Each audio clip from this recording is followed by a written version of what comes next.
decoding its ancient texts will reveal the answers to the greatest mysteries of life. In the 21st century, celebrities including Madonna and Britney Spears have taken up a modern interpretation of the practice.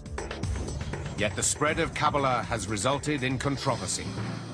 Strict adherents warn that observance of this mystical rite conceals hidden perils. Throughout history, its followers have written in code in order to protect Kabbalah's secrets. How many levels of understanding are there? Maybe infinite. So the more you have to decode the past, to decode the text, the more mystical it is, the harder it is to decode.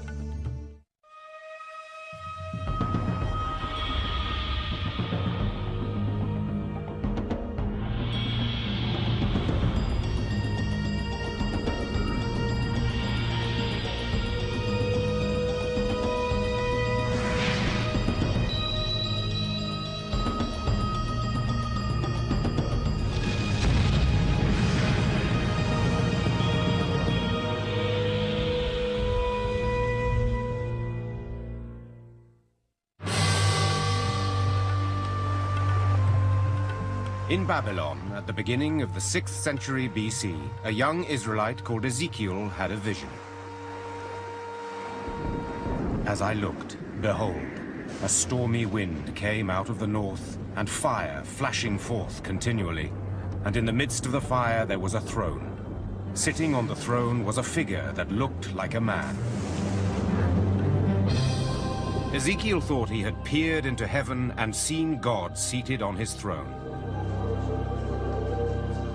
The vision captivated a group of Jewish mystics. They hoped that by studying the image, they would one day see God for themselves and become one with the divine. Jews who are seeking a mystical experience will try to reimagine what Ezekiel experienced. So it becomes the model for Jewish mystical ascent, really until the emergence of Kabbalah. In the 2nd century, the Roman Empire controlled the land that is now Israel. Jews who practiced their faith openly were either executed or exiled. It was during this dark time that many Jews turned to mysticism to help them understand God's purpose for them. Rabbi Shimon bar Yochai was one of them. Rabbi Shimon was a great advocate of the people of Israel and taught that Israel has a special intimacy with God. And he fled from the Romans who sought to execute him because of anti-Roman statements he had made. According to the ancient texts, Bar Yochai hid from the Romans for 13 years in this cave in Pekaim, in Israel. Here, in seclusion, Bar Yochai meditated on God and the universe using the Torah, the body of Hebrew scripture, as his guide. His piety made him one of the salient figures in Kabbalah's history. In emulation of Bar Yochai, other small groups of Jewish mystics began to experiment with Hermetic rites to achieve a deeper understanding of God. Since God wasn't coming to them, they were going to where God was. So they wanted some kind of experience of the divine. They used certain meditative techniques that worked them up into an autosuggestive hypnotic trance. Their activities were kept a closely guarded secret. The mystics warned that their rituals were too hazardous for ordinary people to attempt. Their stories describe novices going mad or even dying because they were unprepared for the potent spiritual forces they had unleashed.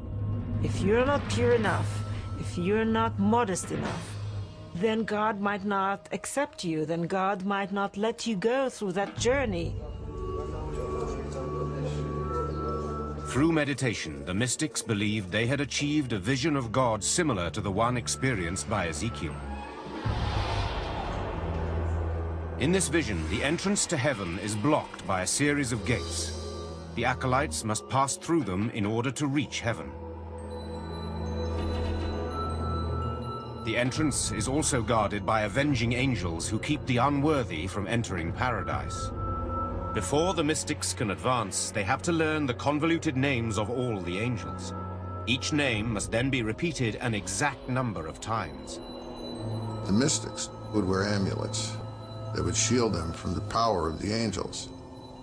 And if they went through all the gates and they got into the throne room, then they would have this vision. They would learn the secrets. The devotees claimed those secrets helped them understand God's wisdom and purpose for mankind. At roughly the same time, anonymous mystics recorded an extraordinary concept in a hugely influential text. It is called the Book of Creation, or the Sefer Yetzirah. It describes how God made the world by using the 22 letters of the Hebrew alphabet. God spoke and said, "Let there be light." So obviously God's speech was the creating agent. Well, what language did God speak? God spoke Hebrew, of course. So the 22 letters of the Hebrew alphabet were the alphabet of creation. What Sefer Yetzirah does is to try to describe how God created the world in more detail than we find in Genesis. It builds on the notion that God created the world through language, but now it's not words so much as individual letters. And this is probably meant rather literally. God took the 3 letters Aleph, Bet, Nun, which spelled the word Even, stone. By combining those letters, a stone was created. And similarly with every object in the universe, God created by combining the letters with the numbers.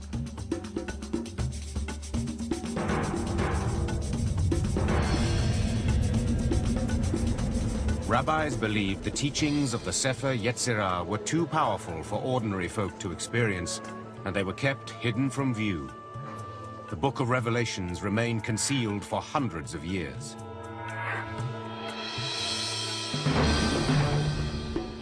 In the 11th century, the Crusades engendered a new wave of anti-Semitic persecution as Christian armies attempted to reclaim the Holy Land from its Muslim overlords. Fleeing from torture and persecution, Jews scattered across Europe and the Middle East, taking their secret traditions into new territories. By the 13th century, the mystical teachings had spread to Jewish communities in the lands that are now Germany, France, and Spain. The term Kabbalah, meaning receiving in Hebrew, became widely used to describe their religious practices.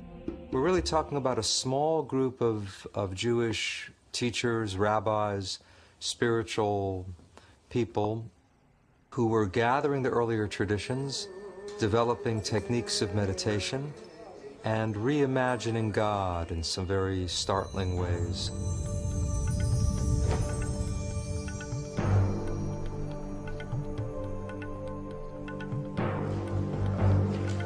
One of the most significant events in the history of the movement occurred about 1280, when a Spanish rabbi claimed to have discovered yet another mysterious text. This soon became the single most important book in Kabbalah. It is called the Zohar, meaning radiance or splendor in Hebrew. It's really the masterpiece of Kabbalah.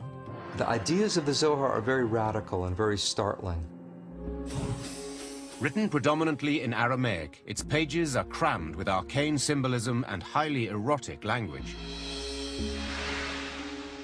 By arousal below, there is similarly arousal above. Male and female unite. Desire prevails. Worlds are blessed, and above and below are in joy. To this day, the identity of the author of the Zohar remains unknown. Many Kabbalists believe that Rabbi Shimon Bar Yochai received divine inspiration to write the Zohar while living in his cave during the 2nd century. Others suspect that the manuscript was written 1,000 years later, possibly by a Spanish Kabbalist, or perhaps by a group of radical rabbis. It's in a way written by someone in Aramaic who didn't really know Aramaic that well. And you also strangely find words in medieval Portuguese and Spanish in the Zohar. So the question scholars have been wrestling with for a couple of hundred years now is, who wrote it and how did it come to be? But the greatest enigma of the Zohar lies within its beguiling words. You have to work so hard to decipher it, and this is why it's so attractive, because of this beautiful game it plays with you of revealing and hiding. Decoding these intricate passages promises a greater understanding of God and his relationship with humankind. The Zohar really sees the Bible as a secret code. Every event in the Zohar, every bit of narrative, every biblical law, is telling something not only about what happens on earth, but about God's inner being. Kabbalists suppose that if they can successfully decipher the Zohar, they will unlock the mysteries of both heaven and earth. One of these secrets is a startling revelation concerning God's own body and his sexuality. By the 13th century, the mystical movement known as Kabbalah had spread throughout Europe and the Middle East. Yet even though the number of Jews studying the texts grew accordingly, its secrets remained successfully hidden. Ever since, scholars have been searching for ways to unlock these secrets.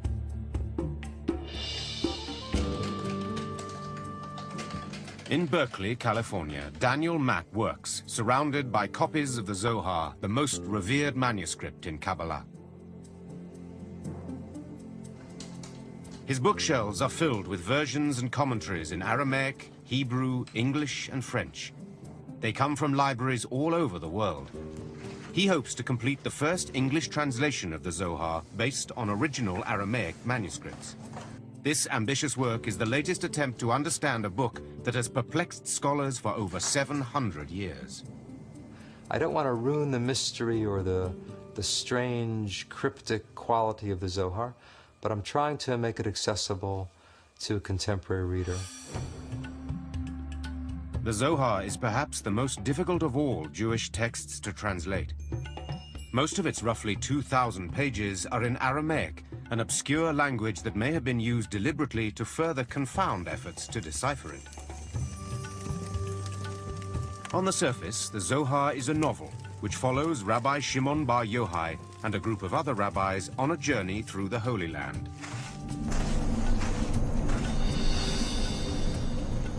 They wander through the hills of Galilee, sharing their secret teachings, sometimes running into strange characters on the road. Kabbalists assert that the narrative contains clues that can explain hidden meanings in the Torah, the Hebrew scriptures. Several examples can be found by re-examining the book of Genesis. Here, the Zohar overturns the traditional account that God expelled Adam and Eve from the Garden of Eden. The Zohar's interpretation offers a revolutionary concept that human beings can influence Almighty God. But the Zohar asks a very radical question. It says, who kicked whom out of the garden? And the Zohar actually teaches Adam expelled God from the garden. It's as if we're still in the garden, but we don't realize it because we've expelled God. We've lost touch with the spiritual dimension. And the challenge is to regain some awareness, some intimacy with the divine. The further Kabbalists delve into the Zohar, the more recondite the words become. It has a very rich symbolic system. This is a deliberated means to keep the Zohar for the elite only. The writers probably thought that only those who are spiritual enough will be able to decipher it. The major symbolic code found in the Zohar is that of the 10 aspects of God's personality, the 10 Sephirot. One popular interpretation shows these characteristics as a map of his body. Kabbalists believe that if they can understand the anatomy of the deity, then they can learn how his power operates. These ancient drawings show that God's body is similar to that of humans.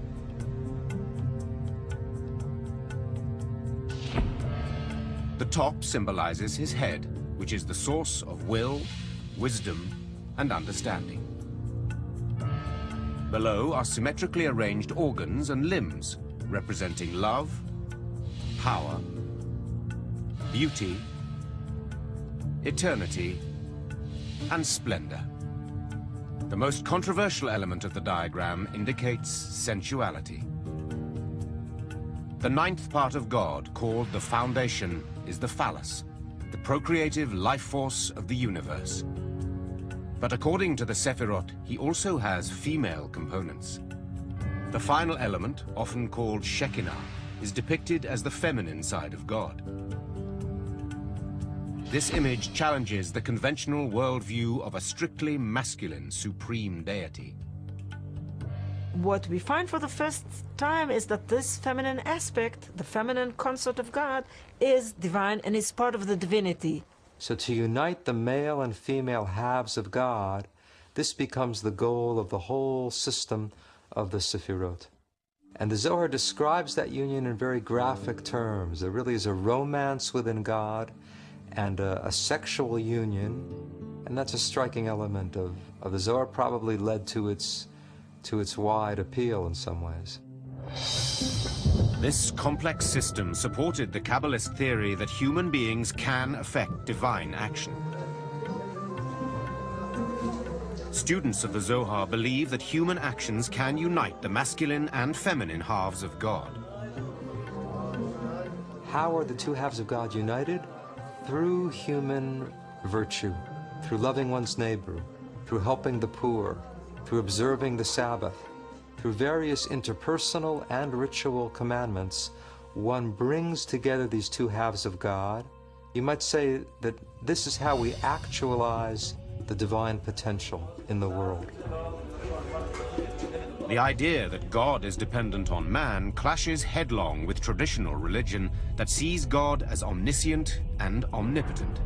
We, and this is, I think, an extraordinary idea of the Kabbalists, we have the ability, through the performance of sacred deeds, to nurture God, to influence God, to affect God, to be able to affect the divine disposition, which then will affect the flow down of divine grace to our world.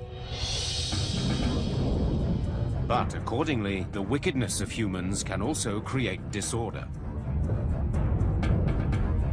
In this case, human misdeeds, human unethical conduct, human evil empowers the cosmic evil, or somehow ruins the harmony within God and stimulates evil in the universe. Another radical idea encrypted in the Zohar is that even a seemingly insignificant verse in the Hebrew scriptures can reveal how God feels and acts. In the Zohar, they read the Bible not only as a story about human beings, what's going on in human affairs, but they also read it on a mystical level as a story about what's going on within the inner life of God. According to the Zohar, biblical characters are often metaphors for God's own thoughts and decisions. The quality of loving kindness, for instance, came to be associated with Abraham in the Bible. So every reference to Abraham doing something was actually viewed as a reference to the role of loving kindness in the world. The Zohar also scrutinizes biblical events to find hidden meanings in them. The flood, according to Kabbalah, is happening now. If you don't know that the flood is still going on, then you're drowning and you don't even know it. So various symbols of chaos and destruction from the Bible were also viewed not in the past tense, but as still unfolding.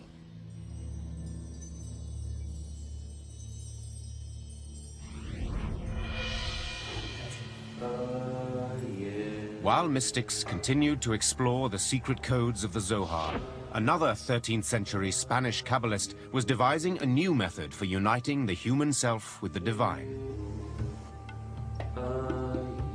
Abraham Abulafia's technique involved intense meditation and a discipline not unlike yoga. His followers used precise hand and head movements to concentrate intently on letters of the Bible's Hebrew alphabet. The most ancient idea is that God has multiple names, and these names have power. Abulafia wanted to have a reading of the Bible, according to which the entire Bible speaks solely about God, by transforming the normal Hebrew nouns and verbs into divine names. One of the divine names Abulafia employed was the 72-letter name taken from 3 verses in Exodus. When the letters in the verses were combined according to Abulafia's instructions, they spelled one of the clandestine names for God. Through focused meditation on these letters, Abulafia believed the human mind and God's mind would fuse into one. Some Kabbalists claim that Moses meditated on this name in order to part the Red Sea.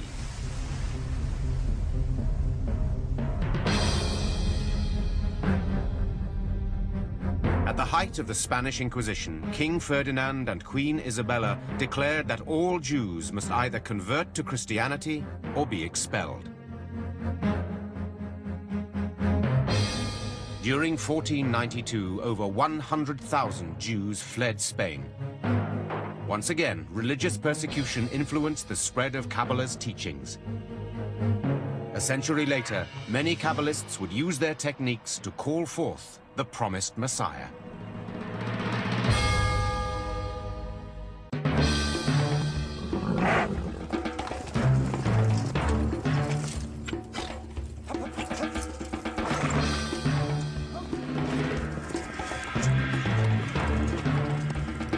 In 1492, the Spanish Inquisition cast tens of thousands of Jews into exile. Many fled to the Holy Land.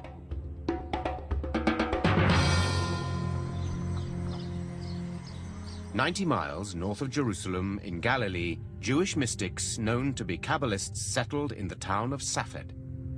A number of Kabbalists were attracted to Galilee, partly because Rabbi Shimon Bar Yochai, the hero of the Zohar, had wandered around the Galilee.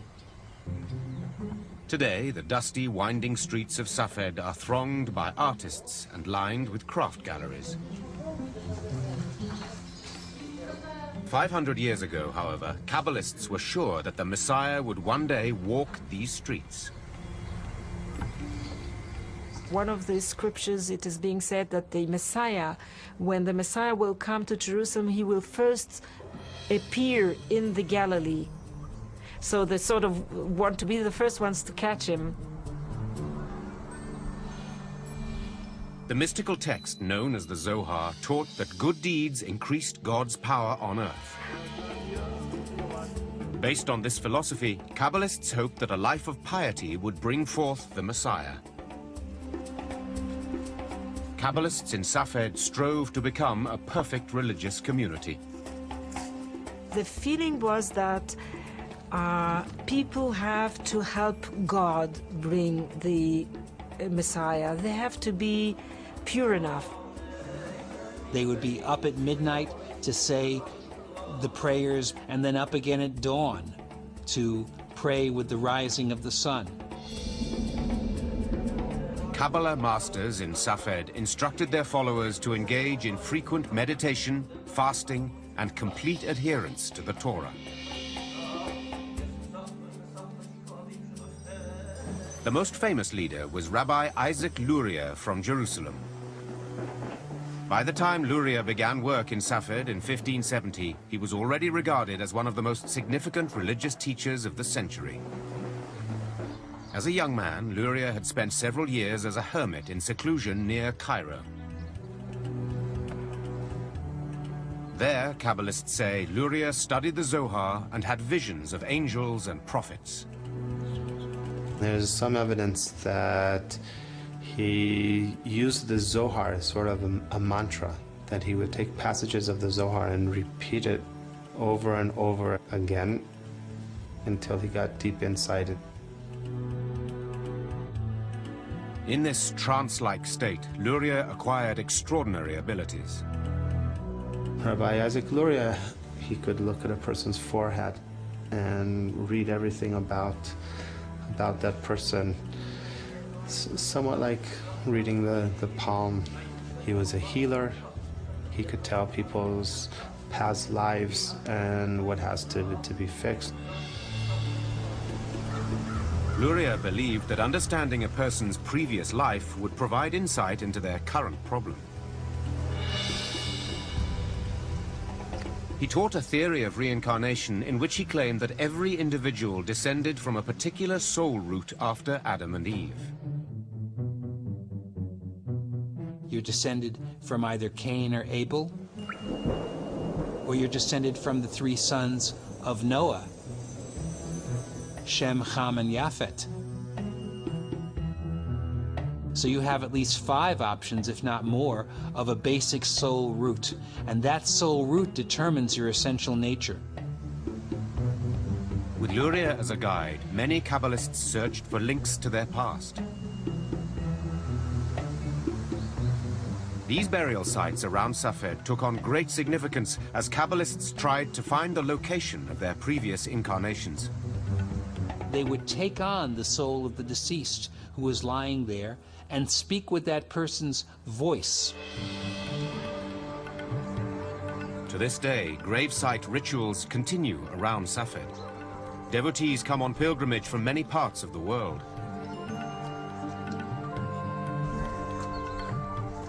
Here, followers gather at the tomb of Rabbi Shimon Bar Yochai. Some are practitioners of Luria's philosophy. One of Luria's main contributions to Kabbalah was a new concept of creation. The world only exists because God needed somebody to relate to, implying that God has some need for love, for relationship. Luria taught that the first act was not creation, but actually a withdrawal. God withdrew, you might say, in all directions from one central point, creating a kind of vacuum, an empty spot within God. According to Luria, the emptiness gave God room to create the world. He placed vessels in the void and began to fill them with divine light. In the process, he shattered several of the vessels. In this case, the creation of the world and catastrophe are tied together. You can't have creativity without destruction at the same time. Luria explained that sparks from the shattered vessels fell to earth. Everything God created contained one of these divine sparks. Human beings can reconstitute the fragments and reunite with God through good works. Our deeds can repair the upper world. And when all of those sparks are restored, then you have messianic redemption. In 1572, when Isaac Luria died of the plague, many Kabbalists feared his death was a punishment for revealing forbidden secrets. It's a blow to the expectations of redemption. After Safed sort of fades away gradually until the end of the century.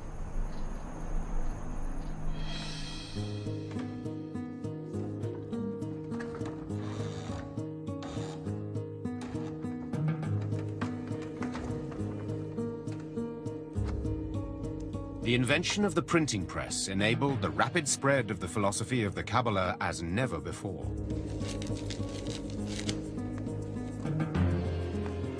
By the time of Luria's death, bound copies of the Zohar, as well as copies of manuscripts written in Safed, were available to the general public.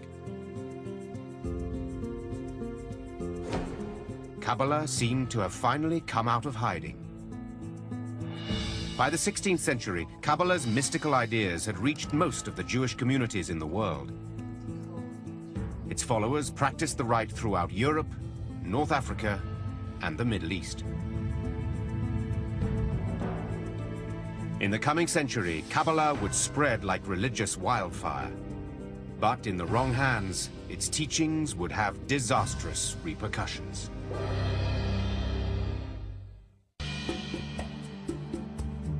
The 16th century was marked by the unprecedented spread of the Jewish mystical tradition known as Kabbalah. It began when the Zohar and other metaphysical works were translated into Latin. Christian philosophers were eager to study Kabbalah and thought it might clarify some of the enigmas of their own faith.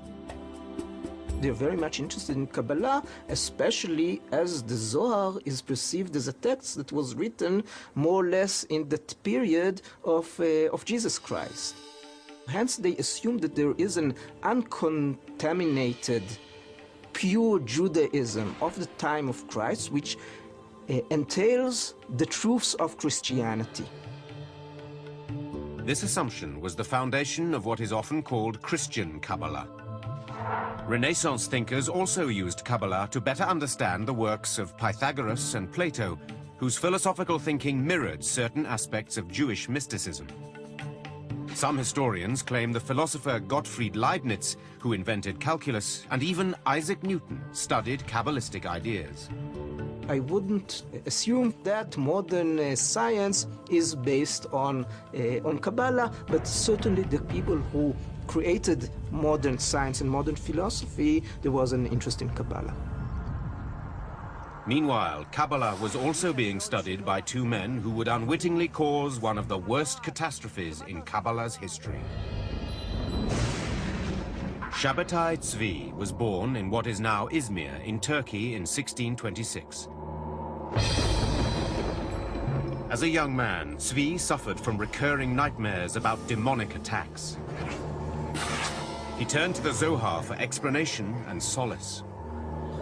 Shabbatai Tzvi was apparently a very gifted but very troubled young man who had reached a crisis by the age of 40. Scholars now conclude that Tzvi experienced alternating states of deep depression and manic euphoria. The climax came when he staged a mock marriage between himself and a scroll of the Torah. It was the nature of his affliction to periodically violate the commandments publicly and be thrown out of a community on a wave of scandal. Banished by several Jewish communities in the Ottoman Empire, Tzvi fled to Jerusalem, where he wandered through the streets intoning Kabbalistic chants. In 1665, Tzvi met Nathan of Gaza, a young man who was studying Kabbalah. They spent several weeks together traveling through what is now Israel. Over time, Nathan became convinced that Tzvi was the Messiah.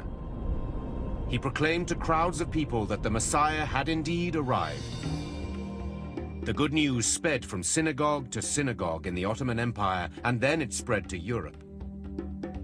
By 1666, the entire Jewish world was captivated by the coming of the longed-for Messiah.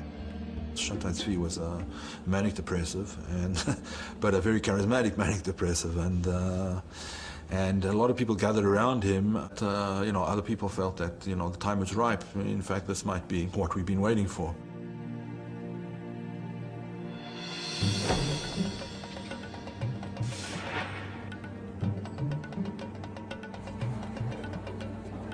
In early 1666, Ottoman soldiers arrested Tzvi and took him to the Sultan's residence. The Sultan sentenced him to death for creating a public frenzy. The Turkish Sultan gave him an offer you can't refuse, namely, convert to Islam or I'll cut your head off, because if you are the Messiah and I cut your head off, you'll be able to put it back. Now, if Shabbatai Tzvi had been willing to have been martyred, this might have created another phenomenon such as Jesus. Here's the Messiah dying for his faith. But Shabbatai Tzvi took the easy way out and converted to Islam. When Tzvi emerged from the palace a Muslim, a handful of supporters followed his example and converted to Islam. However, the vast majority of Jews were outraged. Orthodox Jews accused Kabbalists of heresy and blamed Kabbalah for leading them astray. I would say that one of the major effects he had was convincing people that mysticism was bad stuff, that mysticism was dangerous, that mysticism led to all kinds of terrible things.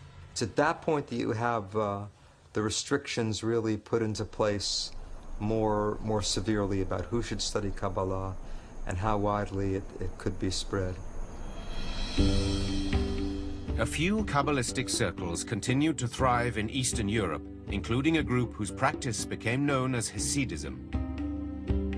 A rabbi and mystic called the Baal Shem Tov, or Master of the Good Name, became the leader of the Hasidic movement at the beginning of the 18th century. The Baal Shem Tov unified other mystical circles who were operating under the radar, as it were.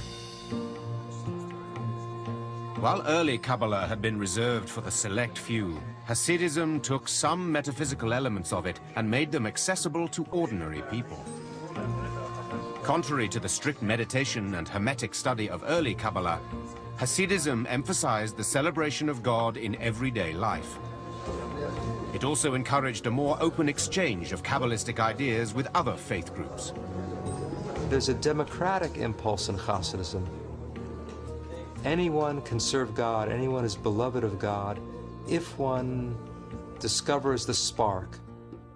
So this idea of the hidden sparks, which had appeared in Kabbalah, now it becomes a technique of finding God in the world.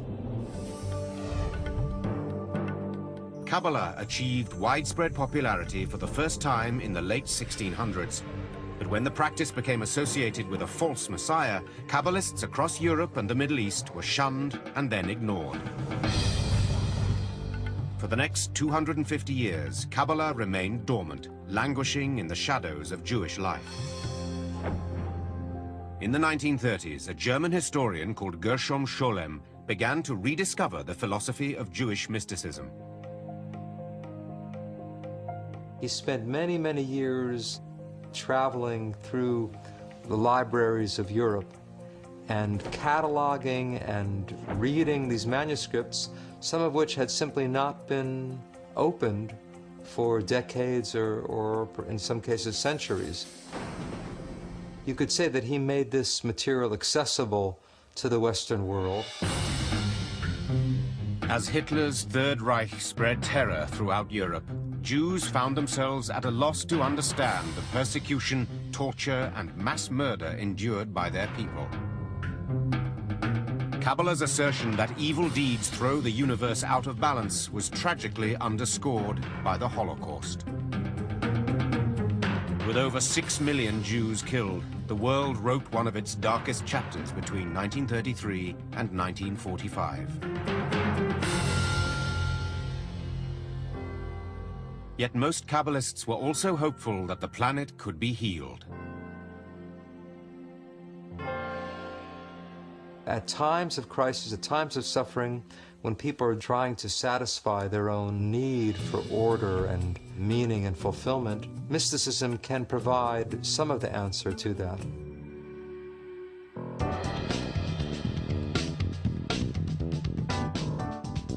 In the 1960s, the European and American counterculture explored new approaches to religion and spirituality.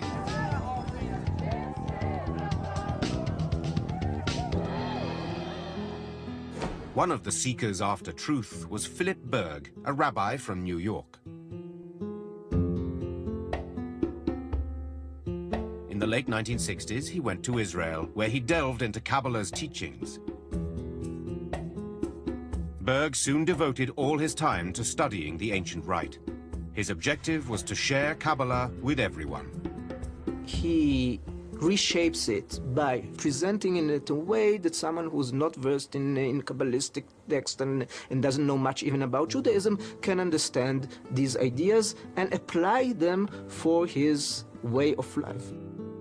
Berg's simplified interpretation of Kabbalah became very popular. At the beginning of the 1970s, he opened his first Kabbalah center in Tel Aviv. During the 1980s, Philip Berg and his family constructed a Kabbalah empire based in Los Angeles.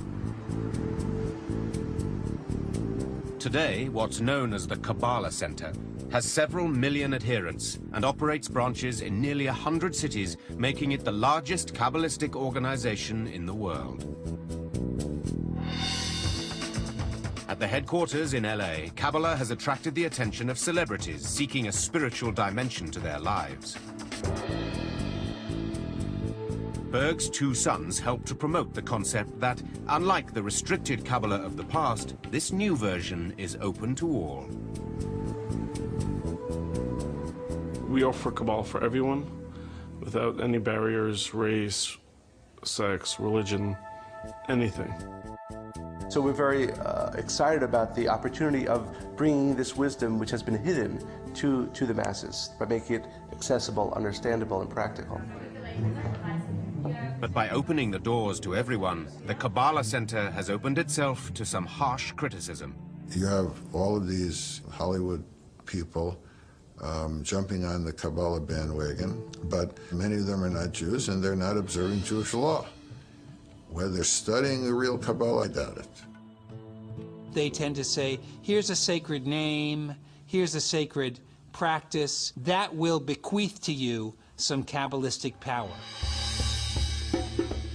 The Kabbalah Center emphasizes the need to practice ancient rituals, such as meditating on the 72 names of God, and making pilgrimages to Kabbalistic sites in Israel, as Madonna did in 2004. A pop star called Madonna adopting Kabbalah, I think this is, in a nutshell, this is postmodern cult spirituality for you. It's really a match made in heaven between Kabbalah Center and Madonna. Wearing religious objects is also popular, such as tying a red string around the wrist to ward off evil influences. The practical Kabbalah, the world of amulets as it is today, is an aspect that they can touch, that they can read, that they can feel, that's physical.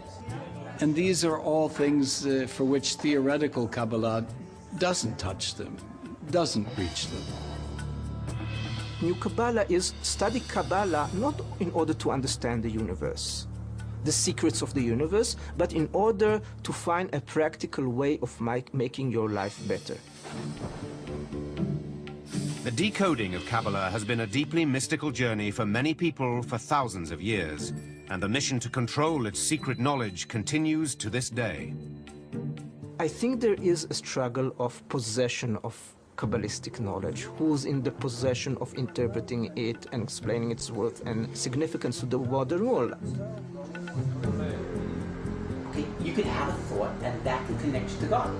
That's what Kabbalah is about. This true, serious, deep study of Kabbalah is going on and will continue. I'm sure that a lot of them who are the not sincere ones will, simply drop out sooner or later. So my whole proposition, and this is Many followers say that even with absolute dedication, it is impossible to discover all the hidden meanings within Kabbalah. But there's another whole level that the Kabbalah said. There's so many layers and levels of Kabbalah that you could take your whole life and you're still not going to finish learning the universe of Kabbalah. This ancient metaphysical body of wisdom will no doubt continue to reveal new marvels to the modern world. People search for new techniques and means and paths to make their lives spiritual. So I think as long as there will be humanity, there will be mysticism. It's something very ancient and something very immediate and contemporary at the same time. And I think that's what makes Kabbalah so intriguing, is that it's both new and ancient. There's questioning, why are we here in the world? There's questioning about the nature of God. And Kabbalah does promote and try to answer those questions.